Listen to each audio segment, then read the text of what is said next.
আসসালামু আলাইকুম এভরিওয়ান, দেশ বিদেশ যেখান থেকে দেখতেছেন অবশ্যই আমার সালাম নেবেন। আমি হাবিবা প্রতিদিনের মতো রান্নাবান্না ভিডিও নিয়ে চলে আসলাম। এই যে দেখেন কচি কচি কচু শাক দেখতে পাচ্ছেন। এই কচু শাক আমি আজকে ডাল দিয়ে এই যে ডালটা ভিজাই দিয়েছি। এই যে ডালটা দিয়ে আমি ঘাটি রান্না করব। আমরা গ্রামের মানুষ সপ্তাহে কিন্তু একদিন কচু শাক ঘাটি খেয়ে থাকি।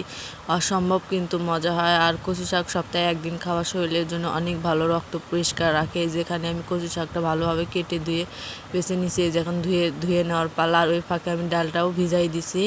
এই যে ভালোভাবে আমি কচু শাকটা ধুয়ে নিব, যেহেতু ময়লা, কারণ বৃষ্টি হচ্ছে প্রত্যেক দিনই, বালুই থাকতে পারে। এই জন্য আমি ভালোভাবে 3-4 বার আমি ভালো করে পরিষ্কার করে ধুয়ে নিব। আমরা কিন্তু আমাদের টিউবওয়েলের পানি কিন্তু আয়রন, এই জন্য আমরা ছাকনার পানি ব্যবহার করি রান্না বান্নার কাজে। এই জন্য টিউবওয়েল পাড়ে নিয়ে যেতে পারিনি, ছাকনার পানি দিয়ে এখানে ধোয়াধুয়ি করে নিচ্ছি। আর যে ফাঁকে ডালটাও আমি ভালো করে পরিষ্কার করে নিছি। এই যে নিয়ে যে প্রথমে আগে পাতিলে ডালটা দিয়ে দিচ্ছি, কারণ ডালটা নিচে দিলে ডালটা দ্রুত সিদ্ধ হবে, উপরে দিলে সিদ্ধ হবে না। এই জন্য আমি ডালটা নিচে দিয়ে দিচ্ছি। আর কচু শাক খাওয়া কিন্তু শরীরের জন্য অনেক অনেক ভালো। আমরা গ্রামের মানুষরা কিন্তু অবশ্যই কচু শাক বেশি খেয়ে থাকি।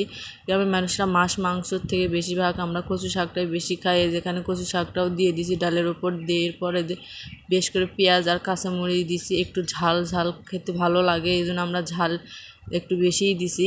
এখানে লবণ আর আদা রসুন বাটা দিছি। আর আমি পরিমাণ মতো পানি দিলাম। আমি কিন্তু হলুদ দিইনি, হলুদ আগে দিলে ডালটা সিদ্ধ হবে না।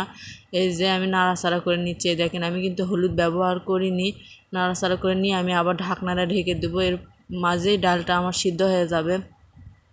আমার রান্নাবান্না কেমন লাগে, গ্রামীণ রান্নাবান্না আপনাদের সাথে শেয়ার করি। যেসব দৈনন্দিন প্রতিদিন আমরা খেয়ে থাকি সেটাই কিন্তু আপনাদের সাথে শেয়ার করি। এই যেখানে ঘুটে নেওয়ার পালা, আমি সামান্য হলুদ দিয়ে দিছি আর অল্প একটু আম দিয়ে দিছি ডালের মধ্যে। আপনাদের কাছে কেমন লাগে, যদি ভালো লেগে থাকে অবশ্যই পুরো ভিডিও দেখে আমাদের পাশে থাকবেন, ভালোবাসা আর সাপোর্ট দিবেন। আমরা প্রতিদিন যেসব রান্না বান্না খাই সেটা আপনাদের মাঝে তুলে ধরার চেষ্টা করি। যেখানে ডালটা ভালো করে ঘুটে নেওয়ার পরে যখন বাগারের পালা, আমরা গ্রামের মানুষরা মাছ মাংসের থেকে এগুলো শাকসবজি বেশি খেয়ে থাকি। গ্রামের মানুষদের জীবনের মধ্যে আর শহরের মানুষদের জীবনের মধ্যে অনেক কিন্তু আকাশ পাতাল তফাৎ। কেননা কারণ গ্রামের মানুষরা একবেলা রান্না করে 3 বেলা খায়, আমরা একটাই রান্না করি 3 বেলায় খেয়ে আমরা আর কোনো রান্না বান্না করি না। এই জন্য আপনাদের মাঝে একটা রান্না বান্নাই তুলে ধরি। যেখানে তেলটা দিয়ে আমি পেঁয়াজ আর রসুনটা দিয়ে যে ভালোভাবে লাল লাল করে ভেজে নিব। আমার কথায় যদি আপনারা কোনো কষ্ট পেয়ে থাকেন অবশ্যই আমি আপনাদের কাছে আন্তরিকভাবে দুঃখিত। এই যেখানে ডাল মশলা আর জিরাটা দিয়ে দিলাম, দিয়ে আমি লাল লাল করে ভেজে নিয়ে বাগারটা দিয়ে দিব। বাগারটা দিলে কিন্তু অসম্ভব মজা লাগে, আমি বাগারটা দিয়ে দিব। আর আপনাদের কাছে অনুরোধ, অবশ্যই ভালো লাগলে পুরো ভিডিওটি দেখবেন। আপনাদের কাছে এই বোনের অনুরোধ রইল। আর অবশ্যই লাইক করবেন, কমেন্ট করবেন। আপনাদের একটা লাইক আর একটা কমেন্ট আমাকে নতুন নতুন ভিডিও তৈরি করতে উৎসাহিত করে। সবাই ভালো থাকবেন। আল্লাহ হাফেজ।